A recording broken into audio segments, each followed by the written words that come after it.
good, the bad, and the odd. Well, if they must. Welcome to this episode of The Good, the Bad, and the Odd with your hosts, Mark and Sam. Hi, Sam. Hey. Right, well, tonight's offering is mad. It's the Banana Splits movie. However, I just wanted to do something just before we get into the movie. The guys over at Chin Stroker vs. Punter have been running our trailer, and we never run trailers these days, but I thought I'd run theirs just for the reciprocal thing, right? It's a great podcast. Go listen to it if you don't. I'll be amazed if any of our listeners don't listen to it, but they might, right? It might be like that. So here's the trailer for Chin Stroker vs. Punter. Are you tired of film podcasts where the hosts exist in a constant blissful state of agreement? I mean, the main characters are two of the dullest main characters I have ever encountered in any film. Well, you're in luck. Let me introduce you to Chin Stroker and Punter. One is an ex-film student with a penchant for David Lynch and art cinema.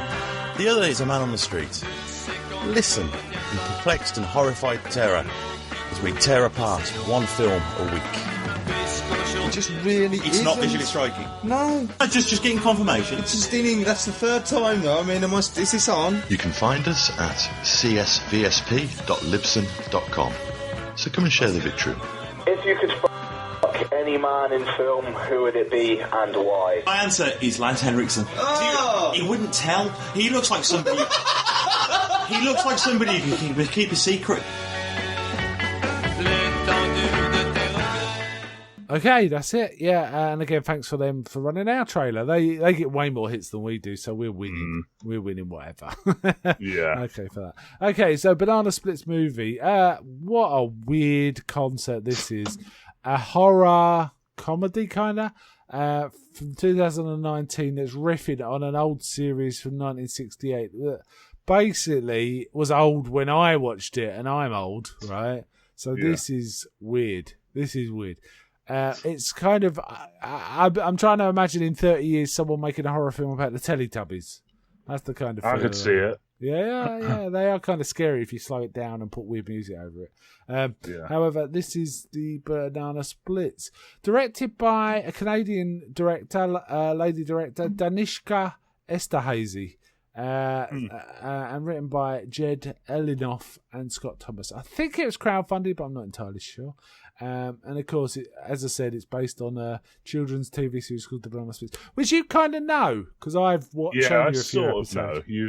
You bought like a load of not Blu-ray, DVDs of them back in the day. Yeah, and I we showed it. watched some.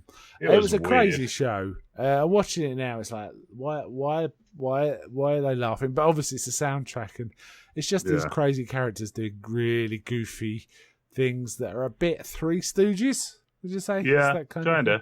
Yeah. Dressed up. It's kind of reminiscent of the Monkeys. It's just a variety show, really. Yeah, it shows these extra cartoons such as and live action shows. Actually, there's a Danger Island insert, which is directed by Richard Donner, which is really weird. Yeah. And things like Three Musketeers or Arabian Nights. And it's kind of got its place. And the four Banana Splits, Fleagle, Drooper, Bingo, and Snork. They're kind of fun. And everyone knows the song. That's the thing, right? Everyone knows the Banana Splits song. So they use that to some effect in this. We'll get into it. But that's probably the only thing that's keeping this show alive in people's memories is the song, I reckon. Yeah, to be honest. Now, in this universe, the Banana Splits never went away. And they kept on being a kids' show.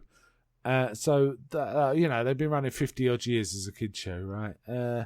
So it's all about... there are a few characters in it, but it starts with a kid... who loves the Banana Splits, and they managed to get tickets to a live recording for it. It's for his birthday, right? And his mum's there. He's got a douchebag.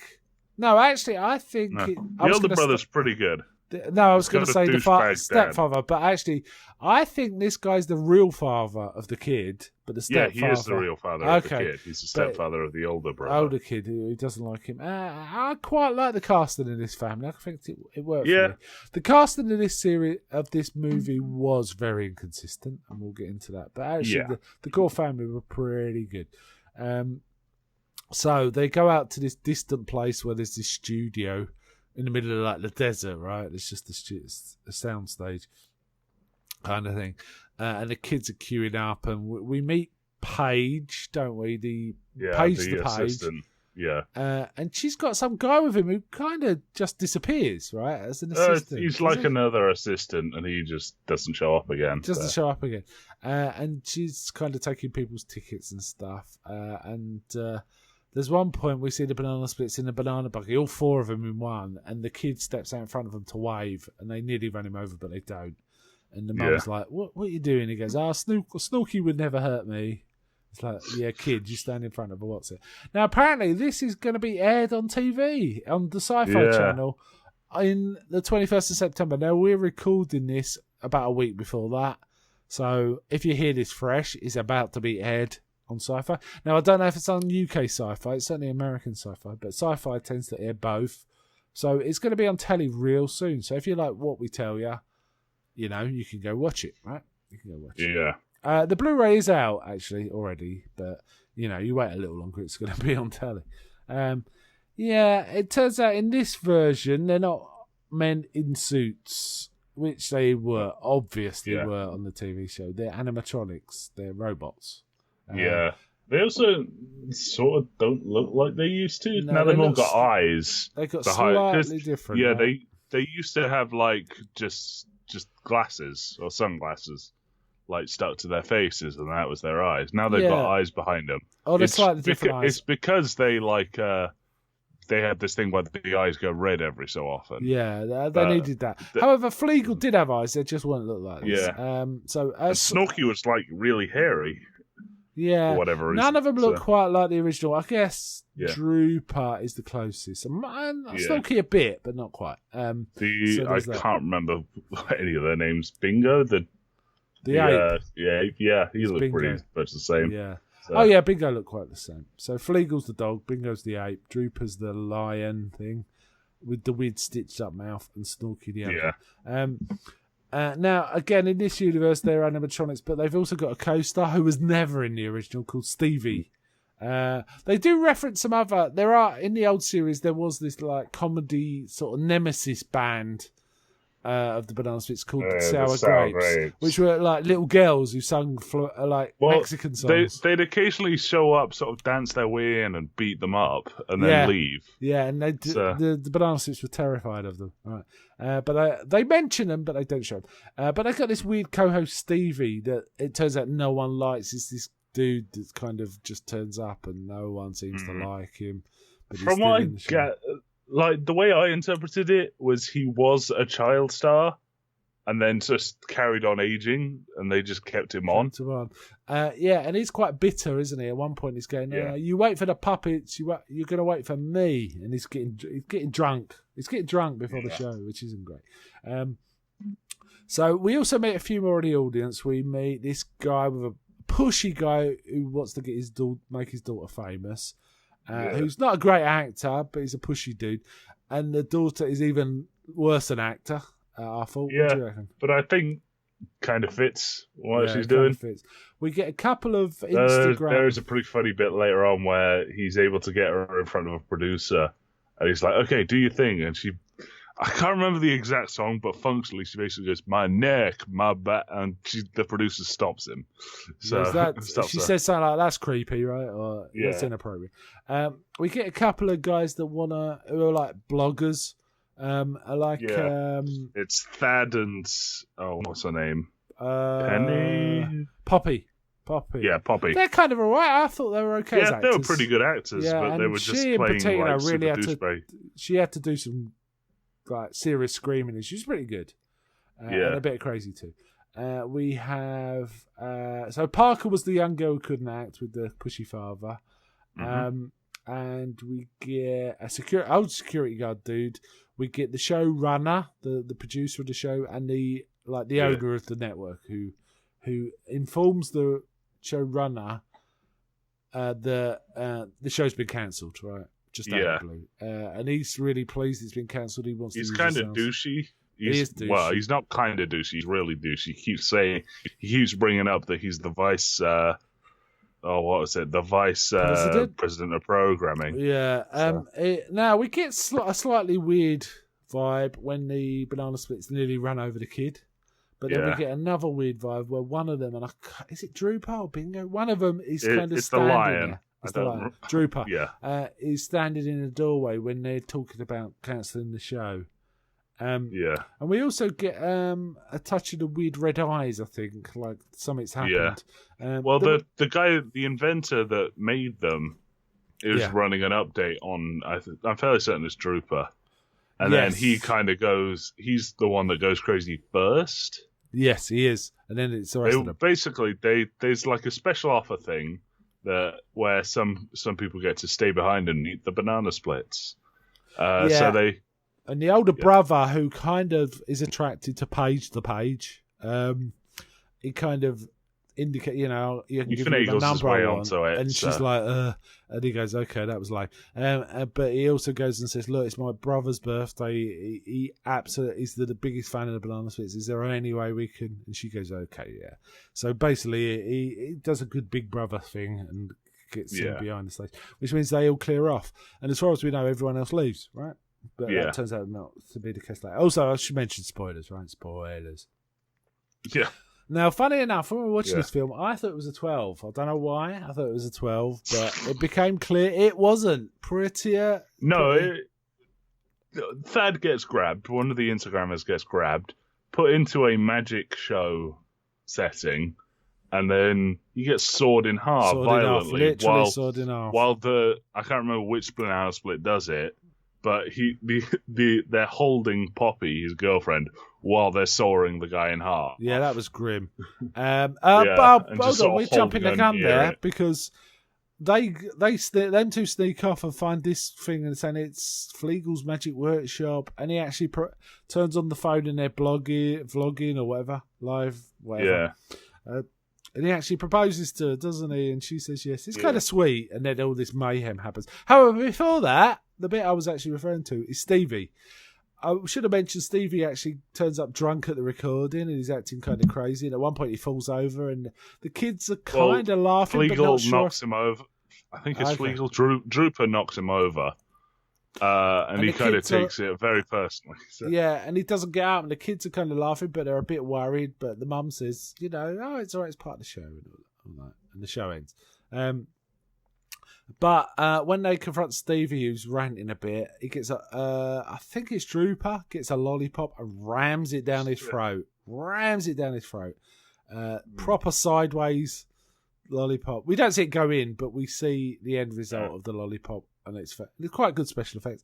And later on, we see him taped to a bike riding around, so he's dead, but they type him to a bike so he can carry on with the show, kind of thing. So there is all that.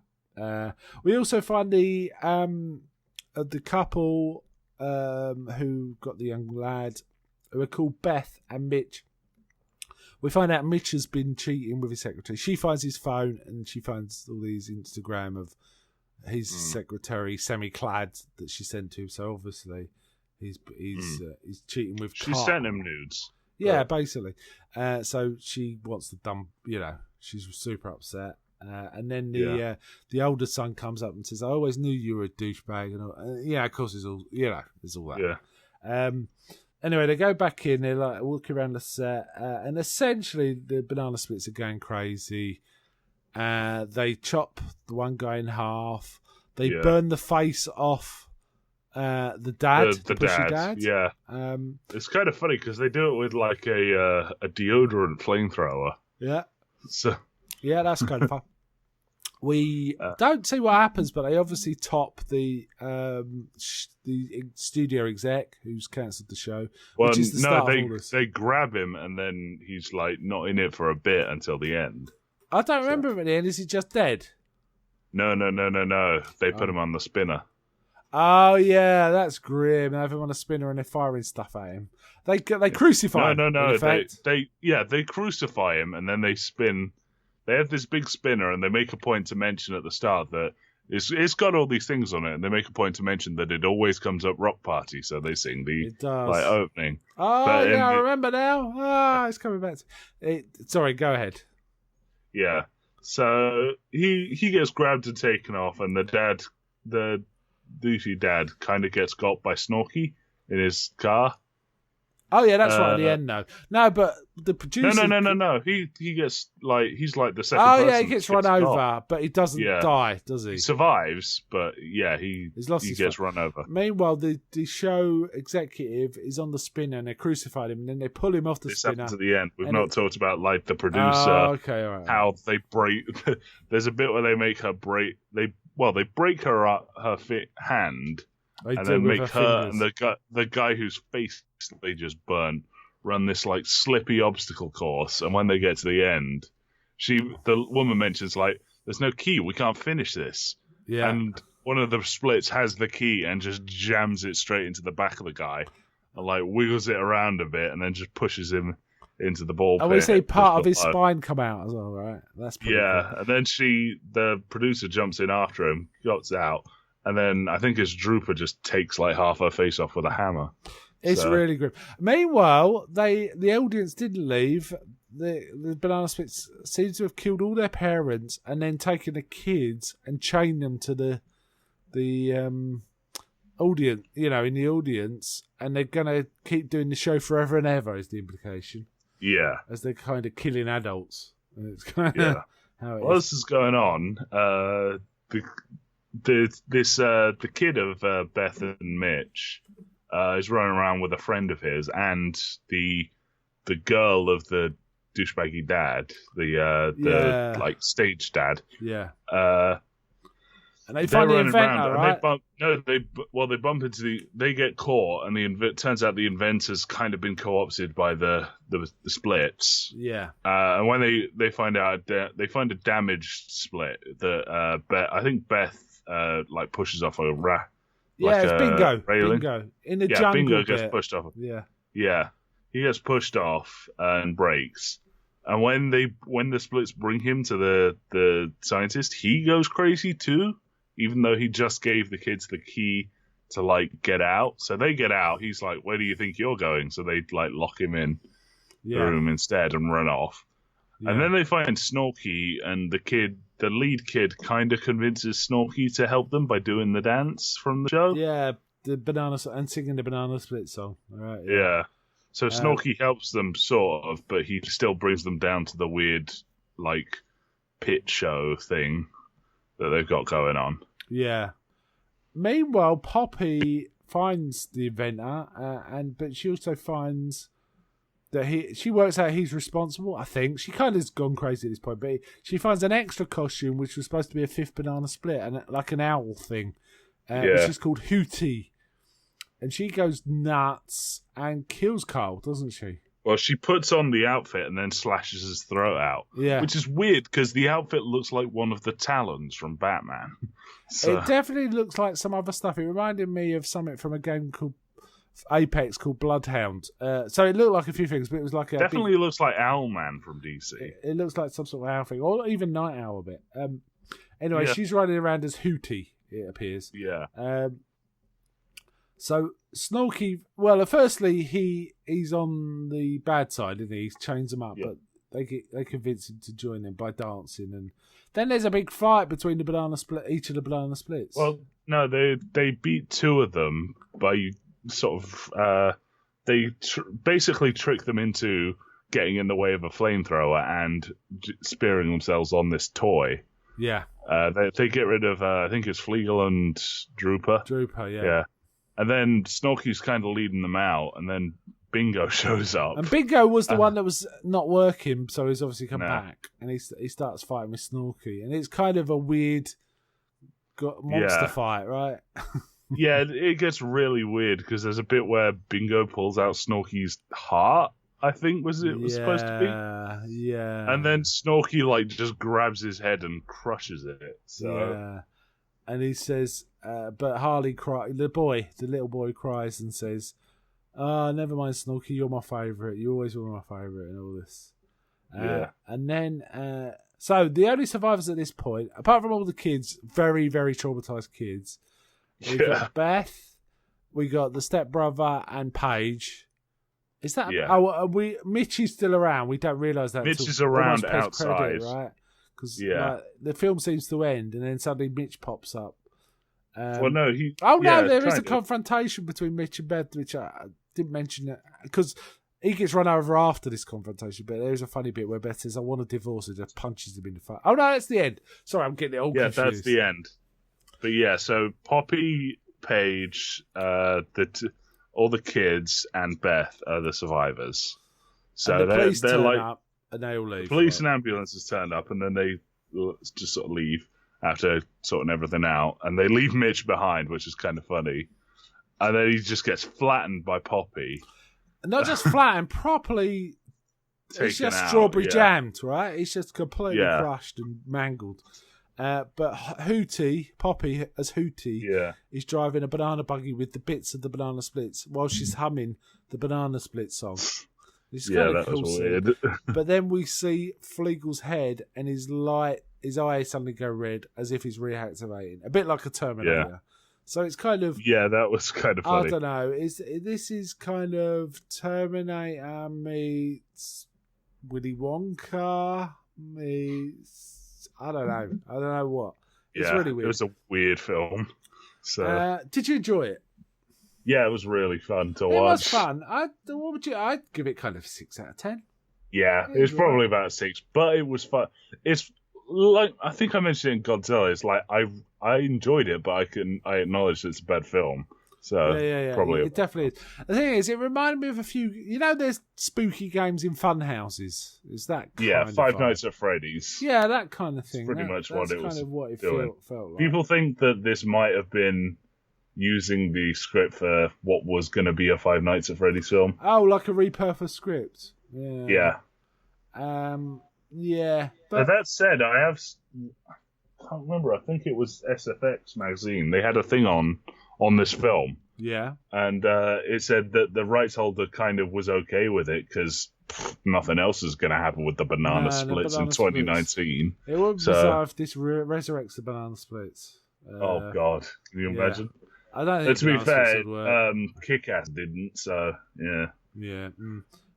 So, yeah, it's okay. I mean, on IMDb, it's 5. It's got like 5.0. Yeah.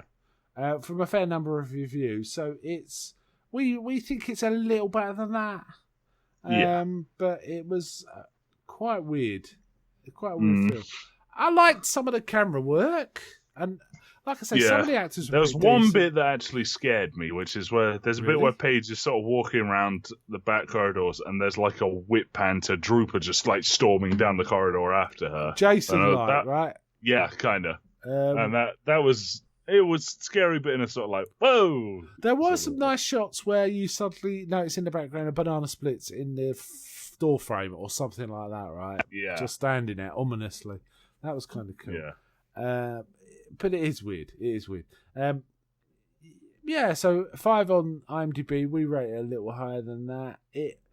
It had some nice cinematic techniques. There was a few Dutch angles here and there, and I quite like the music, and I quite like some of the framing and some of the horror stuff.